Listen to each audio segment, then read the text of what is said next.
At Calvary, the question gets swallowed up because after seeing what he gave, what can I hold back?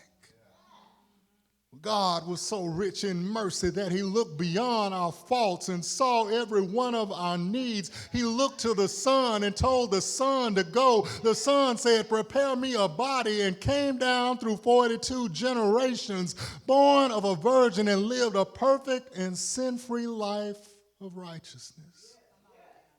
A life I couldn't live, a life I didn't deserve, a life you couldn't live, a life you didn't deserve. Yet he marched that life up on a hill called Calvary and gave his hands to the nails.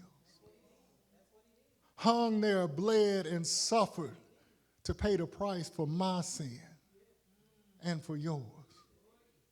When he had paid the full measure of the cost, he cried out, it's finished. Hung his head in the lock of his shoulder, died. Died to pay the price for my sin. Died to pay the price for your sin. It took him down from that rugged cross, laid him in a borrowed tomb. But early, that third day morning, they tried to trap him. But early, that third day morning, the tomb couldn't hold him, the grave couldn't keep him. Early, that third day morning, they found out that they couldn't put him in a box because he got up with all power in the palm of his hand.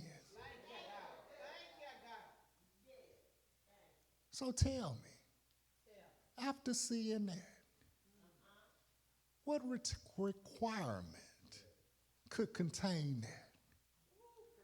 What percentage could measure that?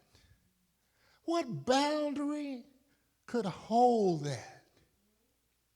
See, obligation says, tell me what to give.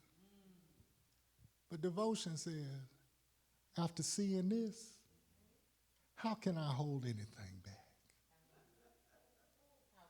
There is no minimum. There is no calculation. There is no boundary. Because he didn't give you a portion, he gave you everything. When you finally see it, you realize you were never deciding what to give. You were deciding whether to surrender.